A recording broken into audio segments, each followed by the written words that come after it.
Shalom, shalom! Bem-vindos de volta a mais uma leitura do Pequeno Midrash Diz. Eu sou Esther e hoje você vai ouvir a porção 29 de Acharei Emot, do terceiro livro da Torá, livro de Vaikra. Vamos iniciar nossa leitura?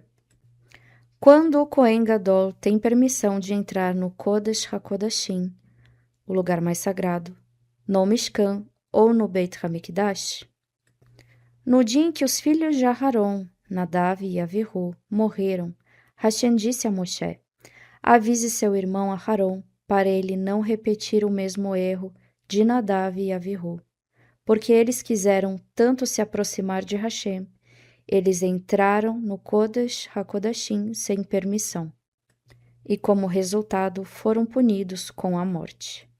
Nenhum judeu, exceto o Kohen Gadol, jamais pode entrar no Kodesh HaKodashim.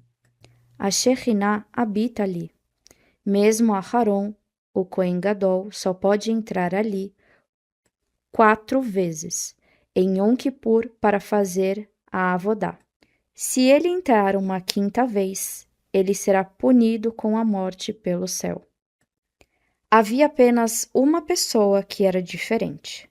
Hashem disse a Moshe: você, Moshe, é diferente.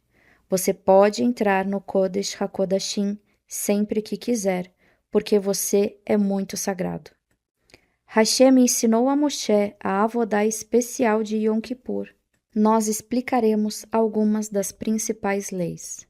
O próprio Kohen Gadol deve realizar todas as avodot, atos de serviço, no dia de Yom Kippur. Todos os korbanot de Yom Kippur são oferecidos pelo próprio Kohen Gadol e não por nenhum outro Kohen. Por quê? Neste dia, Hashem perdoa os pecados do povo judeu. Portanto, os korbanot são tão importantes que eles devem ser oferecidos pelo Kohen mais sagrado de todos, o Kohen Gadol. O Kohen Gadol vestia 4 roupas de linho para entrar no Kodesh HaKodashim em Yom Kippur. Um Kohen Gadol vestia 8 roupas enquanto fazia a avodá. Entre essas 8 roupas, 4 eram de linho. 1. Mirnasaim, as calças. 2. Ketonet, a túnica longa. 3. Avnet, o cinto. 4. Mitznefet, o turbante. As outras 4 roupas continham o ouro. 5. Meil, o manto que tinha sinos de ouro presos à sua barra. 6. Roshem, o peitoral que era feito de 7 fios diferentes, sendo um deles de ouro. Também eram de ouro as molduras em volta das pedras preciosas do Roshem. 7. Éfode. O avental também era de tecido de 7 fios diferentes, sendo um deles de ouro. E também tinha 2 armações de ouro em suas alças para suas pedras. 8. Tzitz. A placa da cabeça era feita totalmente de ouro. Em Yom Kippur, antes do Kohen Gadol entrar no Kodesh HaKodashim, ele removia suas 4 vestimentas de ouro, de modo que ficava usando somente 4 roupas de linho branco. Por quê?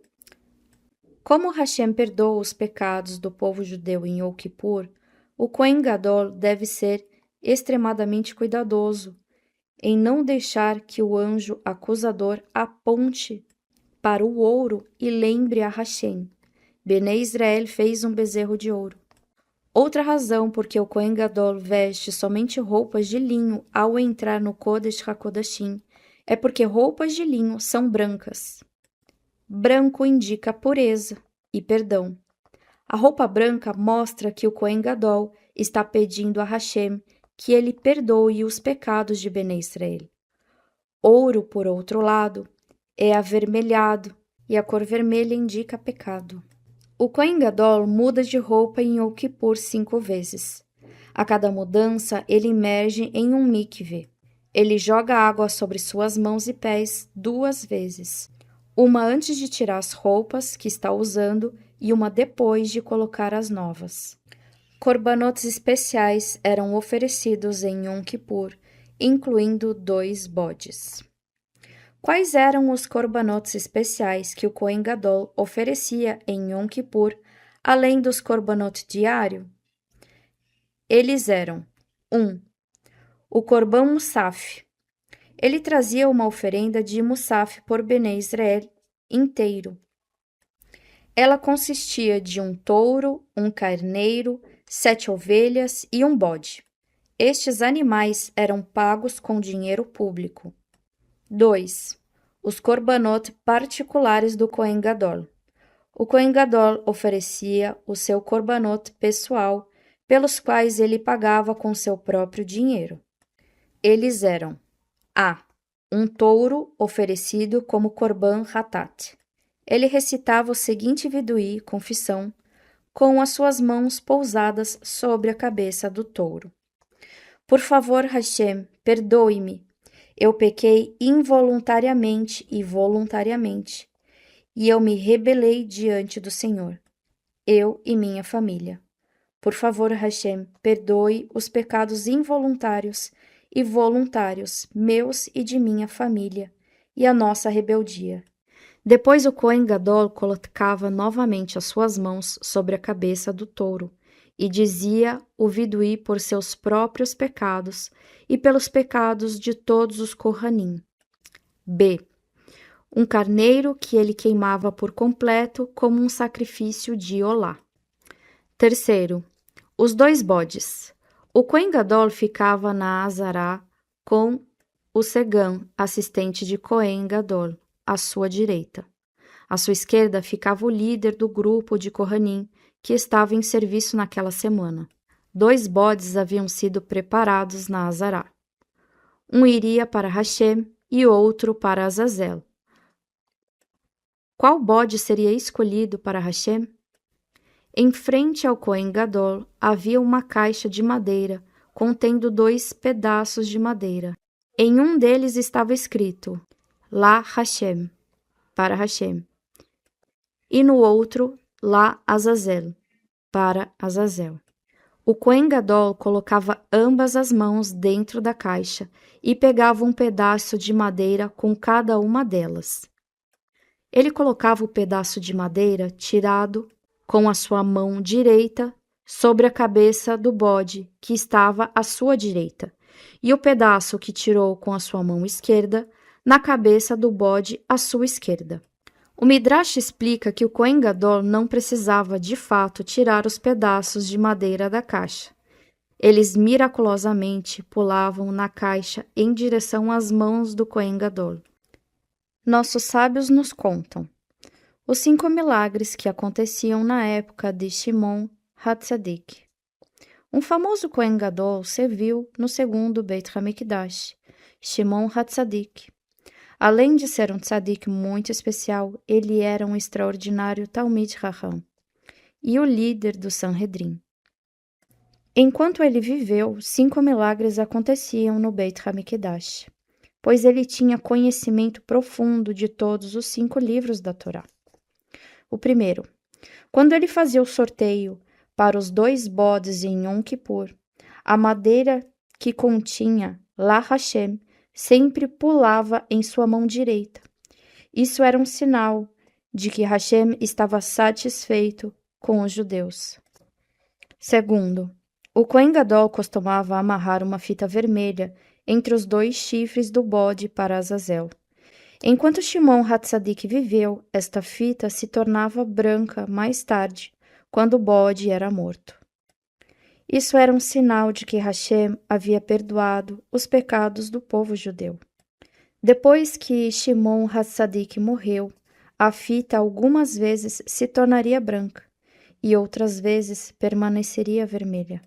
Terceiro, enquanto Shimon HaTzadik viveu, a ramá central da menorá, Ner Maravi, sempre ardia até a manhã seguinte, mesmo depois que as outras 6 chamas se extinguiam.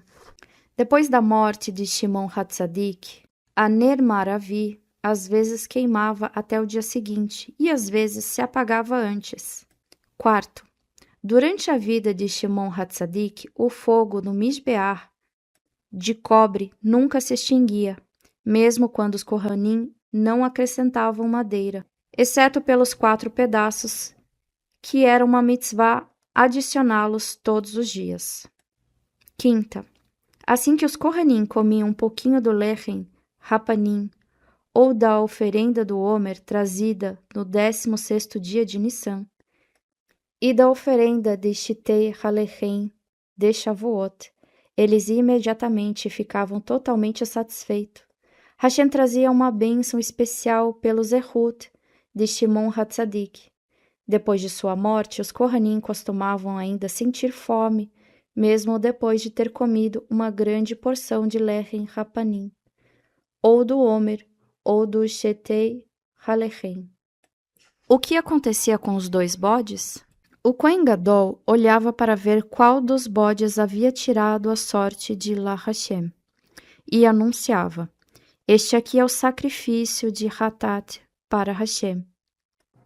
Este bode era então abatido na Azará. O Kohen Gadol mais tarde borrifava seu sangue no Kodesh HaKodashim. O bode para Azazel era levado para o deserto por um mensageiro especial escolhido antes de Yom Kippur. Ele empurrava o animal do alto de um rochedo íngreme e o animal caía e era despedaçado. Por causa da avodá feita com o bode, Hashem perdoava os pecados do povo judeu. Porque Hashem ordenou que um bode fosse levado para o deserto e tirado de um penhasco? Este mandamento é um dos Hukim da Torá. Nós desconhecemos seus motivos. Mesmo assim, nós traremos 2 explicações para essa mitzvah. A primeira, se um tzadik alguma vez comete uma haverá, pecado, ele fica muito aflito, ele fica angustiado pelo seu erro e faz tchuvá de todo o coração. No entanto, a maioria das pessoas que fazem uma haverá não fica tão aflita. Elas tentam esquecê-la o mais rápido que puderem. Na verdade, cada haverá é um sério crime. Hashem é o grande rei, que fez cada um de nós e nos mantém vivos a cada segundo. Ao desobedecer qualquer um de seus mandamentos, nós merecemos a morte. Em Yom Kippur, Hashem quer perdoar os pecados do povo judeu, mas ele pode perdoá-los se algum judeu nem se dão conta da seriedade das suas averot. Assim, Hashem ordenou que um bode fosse levado para o deserto e empurrado de um penhasco. Esta é uma maneira bastante incomum de morrer, e ela faria todo mundo entender que, pelos meus pecados, eu realmente mereceria morrer da mesma forma que este bode. Mas Hashem, em sua misericórdia, aceita a morte do bode no lugar da minha. A mitzvah do bode para Azazel destina-se a ajudar cada judeu a se sentir mal por seus pecados e fazer tchuvá. E então Hashem pode perdoar os pecados de Bnei Israel. Segundo, o Midrash explica que Azazel é um dos nomes do Satã, o anjo acusador. O Satã recebe o bode como um presente. Assim ele não critica Bnei Israel no dia de Yom Kippur. Este ponto pode ser entendido com uma parábola. Uma parábola: o chefe de justiça e o amigo do rei. O chefe de justiça foi designado para ajudar o rei a supervisionar seu reino. O chefe de justiça era um homem muito severo. Uma vez por ano, ele ordenava que os arquivos de todos os criminosos do país fossem levados até ele, para que ele revisasse os seus casos. Naquela ocasião, ele também decidia as punições para todos os novos criminosos. 10 dias antes desta data, o rei normalmente pagava a todos os seus ministros os seus salários anuais. O rei ouviu dizer que o seu melhor amigo havia sido pego roubando dinheiro, e ele seria julgado em breve pelo chefe de justiça. O rei disse ao seu amigo: "Deixe-me aconselhá-lo como você pode escapar do castigo." Eu não pagarei ao chefe de justiça o seu salário, como de costume. Ao invés disso, eu darei o salário dele a você. No dia que você for levado à corte, você lhe entregará o cheque. Quando o amigo do rei foi levado a julgamento, ele se levantou e entregou ao chefe de justiça o seu salário anual. O chefe de justiça tinha o arquivo deste homem à sua frente e estava pronto para explicar que terrível pecado ele havia cometido e que ele merecia um castigo bastante severo. Mas quando ele recebeu seu pagamento das mãos deste homem, que ele estava prestes a julgar, ele entendeu que este homem deveria ser um amigo muito próximo do rei. Como ele poderia punir alguém quem fosse tão próximo ao rei? O chefe de justiça fechou o arquivo, sorriu e anunciou: Este caso está encerrado. Próximo. A chave para a parábola. Hashem decide a punição de todas as nações em Rosh Hashanah, mas Hashem adia o julgamento final do povo judeu por 10 dias até Yom Kippur. Em Yom Kippur, Hashem ordena que os judeus mandem um bode para Azazel, para o anjo acusador. Quando os judeus cumprem essa mitzvah, o anjo acusador entende que o povo judeu é amigo próximo de Hashem. Ele não mais se atreve a criticar Bnei Israel, e assim Hashem perdoa os seus pecados. O Midrash nos conta: as pessoas rudes em Yom Kippur. Em Yom Kippur, vários judeus costumavam se reunir no Azará do Beit HaMikdash, ainda cedo pela manhã. Eles ficavam ali até a noite. Eles assistiam o Kohen Gadol fazer a avodá, e eles revezavam para Hashem. E eles rezavam para Hashem. E todos eles aguardavam impacientes pelo grande momento em que o bode para Azazel seria levado para o deserto. Eles sabiam que depois que este fosse morto, Hashem perdoaria seus pecados. Alguns judeus ficavam tão impacientes para que o bode fosse levado embora que eles empurravam o mensageiro que deveria levar o bode ao deserto. Eles gritavam: Rápido, mexa-se! Leve o bode embora logo, pois mal podemos esperar para nos livrarmos de nossos pecados. Eles importunavam tanto os mensageiros que foi construída uma ponte especial que ligava a Azará até o lado de fora da cidade. O mensageiro usava essa ponte para não ter que andar no meio das pessoas, aonde poderia ser empurrado. É claro que o comportamento dessas pessoas era rude e inadequado. Elas perdiam o sentido verdadeiro da avodá de Yom Kippur. Empurrar o bode do penhasco era somente parte da razão porque Hashem perdoava os pecados de Bnei Israel. Juntamente com isso, era necessário que os judeus fizessem teshuvá. Também era preciso que o Kohen Gadol, que era o representante de todo Bnei Israel, fosse um tzadik e que realizasse a avodá no Kodesh HaKodashim, cuidadosamente e com perfeição. Fim da leitura da porção Aharei Mot para o ciclo de 5.786. Nós nos vemos na próxima semana. Shalom, shalom.